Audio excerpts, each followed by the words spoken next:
Bismillahirrahmanirrahim. Assalamualaikum warahmatullahi wabarakatuh. Para jamaah al-Asran rahimakumullah, berjumpa kembali bersama Teh pada kesempatan kali ini. Alhamdulillah, biidznillah ya, atas segala izin Allah, segala situasi kondisi apapun kita pada saat ini selalu penuh dengan rahmat, maghfirah dan juga inayahnya Allah. Sehat lahirnya, sehat batin kita terutama. Amin ya Allah ya rabbal alamin. Baik, tak perlu banyak basa-basi lagi, Teteh mau ngobrol asyik apa pada kali ini? Insya Allah, Teteh pengen ngobrol asyik tentang birahi syahwat. Masya Allah, asik tenan ini. Tetapi sebelum membicarakan tentang hal ini, mungkin bagi sebagian orang, hal ini begitu sangat tabu, mungkin ya. Oleh karena itu, luruskan niatnya, luruskan tujuannya, niatnya karena Allah.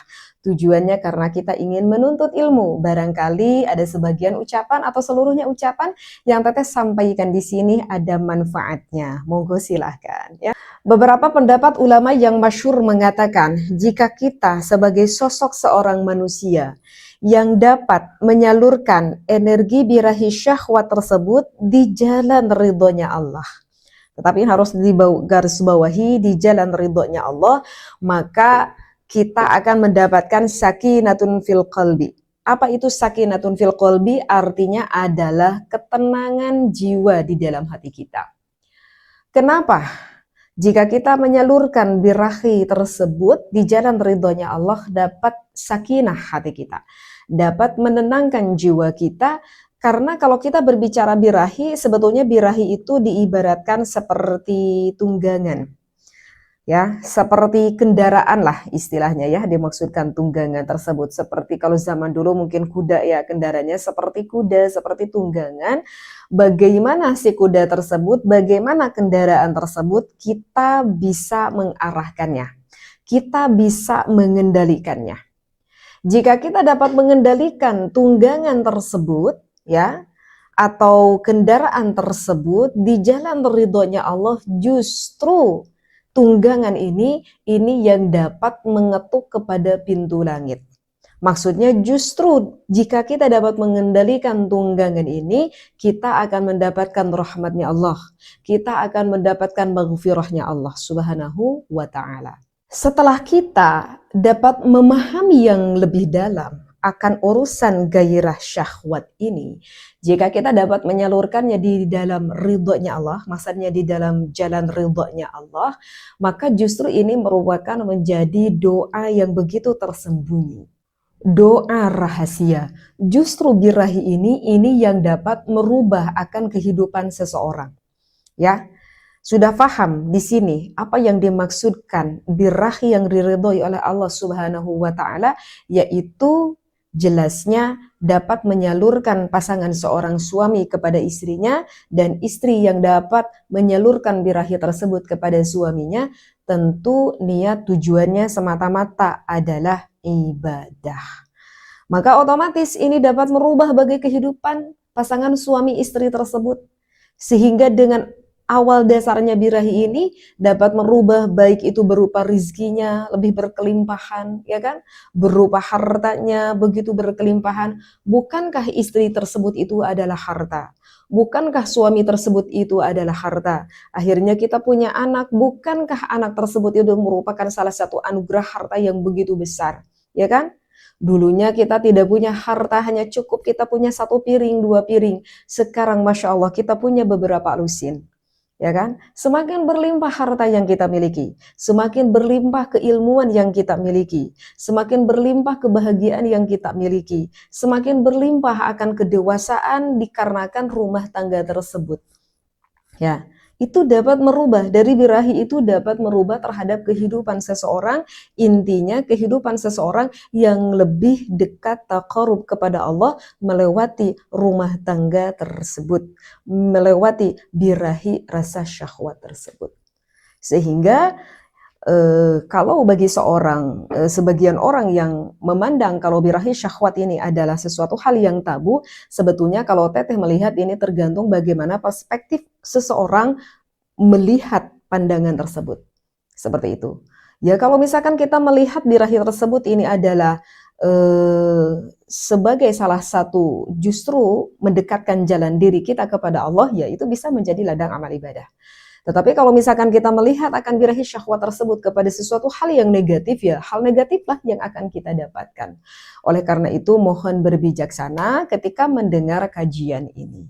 Bahkan kalau kita berbicara birahi syahwat ini bisa saja menjadikan salah satu jalan kita akhirnya mendapatkan surganya Allah. Bagaimana nih Teteh? Misalkan contoh gitu ya. Contohnya Teteh aja deh gitu ya, pribadi. Wajar ya, namanya juga ibadah di dalam pasangan suami istri, Kak, wajar ya. Dan Teteh juga kan ini rumah tangganya sudah 20 tahun lebih ya bersama suami gitu. Sehingga ada kalanya mungkin kita agak sedikit malas gitu ya. Misalkan suami ngajak nih, misalkan sama Teteh gitu ya, begitu semangat sekali nih misalkan pada saat ini suami Teteh membutuhkan Teteh sebagai sosok seorang istri untuk menyalurkan birahi syahwat tersebut. Ya, dan pada saat ini misalkan Teteh ini aduh lagi agak males, lagi agak capek, tetapi nggak madorot kok. Maksudnya ya Teteh ya nggak sakit parah atau gimana, ya biasa-biasa aja sembuh gitu ya. Cuman wajar ya kalau kita merasa malas dan kita merasa capek gitu ya, dan mungkin itu salah satu dari pengaruh dari hormon kita. Nah, kalau kita berbicara nafsu, mungkin ya kita akan dengan mudah menolak kepada suami kita. Aku capek mas, aku nggak mau, aku lagi gak pengen, aku ya begitulah dengan berbagai alasan. Tetapi di dalam satu sisi mungkin Teteh melihat, Masya Allah, kalau Teteh enggak melayani suami, bisa saja kan ini berdosa, sedangkan pada saat ini aku tidak madorot, hanya malas aja, hanya lagi gak pengen aja, sedangkan pada saat ini aku melihat suamiku yang begitu sangat membutuhkan aku. Seperti itu.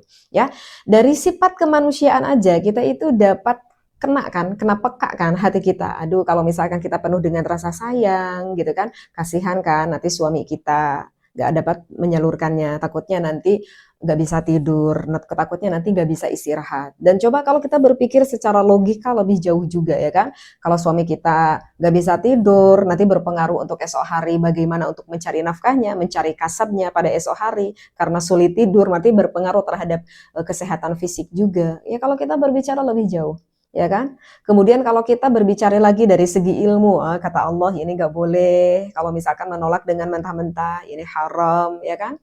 Nanti akibatnya terhadap diri kita juga gitu. Sebetulnya banyak hal yang dapat kita pandang, hal yang dapat kita lihat dari segi aspek ya, tidak hanya dari segi agamanya saja. Dari segi agama itu jelas haram. Kita nggak boleh seorang istri menolak jika kita mampu untuk melayani. Dengan mentah kita nolak kan itu termasuk nusyuz ya, dari segi hukumnya aja. Kan kita juga harusnya sebagai seorang perempuan atau laki-laki lebih peka. Sehingga kita berbicara lagi nih kepada hal yang lebih lanjut gitu ya. Melihat nih suami kita dalam keadaan agak terlihat seperti sedikit lelah, seperti capek, seperti malas. Baiknya sebagai seorang suami juga kan begitu berbijaksana, melihat raut muka. Harusnya suami juga peka. Aduh, aku pengen, tapi kamu kelihatannya capek, tapi gimana ya? Misalkan kata suaminya dipijit dulu ya, gitu. Masya Allah, begitu indah dalam rumah tangga. Dua-duanya sama-sama memahami akan kebutuhannya masing-masing dan punya tujuan niat dalam hati ingin membahagiakan. Karena begitulah yang diajarkan oleh baginda Nabi Muhammad SAW yang dicontohkan oleh Siti Khadijah, ya kan? Siti Khadijah ketika menikah dengan baginda Nabi Muhammad SAW sehingga para wanita-wanita di Makkah sana begitu sangat mengiri kepada Siti Khadijah karena Siti Khadijah usianya lebih tua, apalagi seorang janda, tetapi mendapatkan Masya Allah sosok yang paling tidak ada yang melebihi ketampanan baginda Nabi Muhammad. Lebih muda pula, bujangan pula, misalkan seperti itu. Tetapi pertanyaan-pertanyaan wanita-wanita Makkah tersebut maka dijawablah oleh Siti Khadijah. Yang aku pikirkan bukan itu, tetapi yang aku pikirkan bagaimana aku nantinya dapat membahagiakan sosok suamiku, yaitu baginda Nabi Muhammad SAW. Masya Allah, kalau ingat kepada sana gitu ya, karena begitulah tujuan di dalam menikah salah satunya adalah harus diniatkan dalam hati jangan egois. Maksudnya jangan egois itu jangan kita menuntut ingin dibahagiakan oleh suami kita, jangan menuntut ingin dibahagiakan oleh istri kita. Tetapi justru yang ada di dalam hati kita, bagaimana aku dapat membahagiakan suamiku, dengan bagaimana caranya aku akan dapat ingin membahagiakan istriku. Maka indahlah di dalam rumah tangga tersebut. Nah, kemudian misalkan teteh berpikir ketika teteh malas, aduh, siapa tahu ya, beberihan aku sholat tidak bisa, ngaji tidak bisa, melakukan amal ibadah yang lain tidak bisa. Atau setidaknya aku sebagai seorang istri dapat melayani suamiku yang akan aku usahakan gitu ya, membahagiakan suamiku dengan melakukan ibadah jima ini.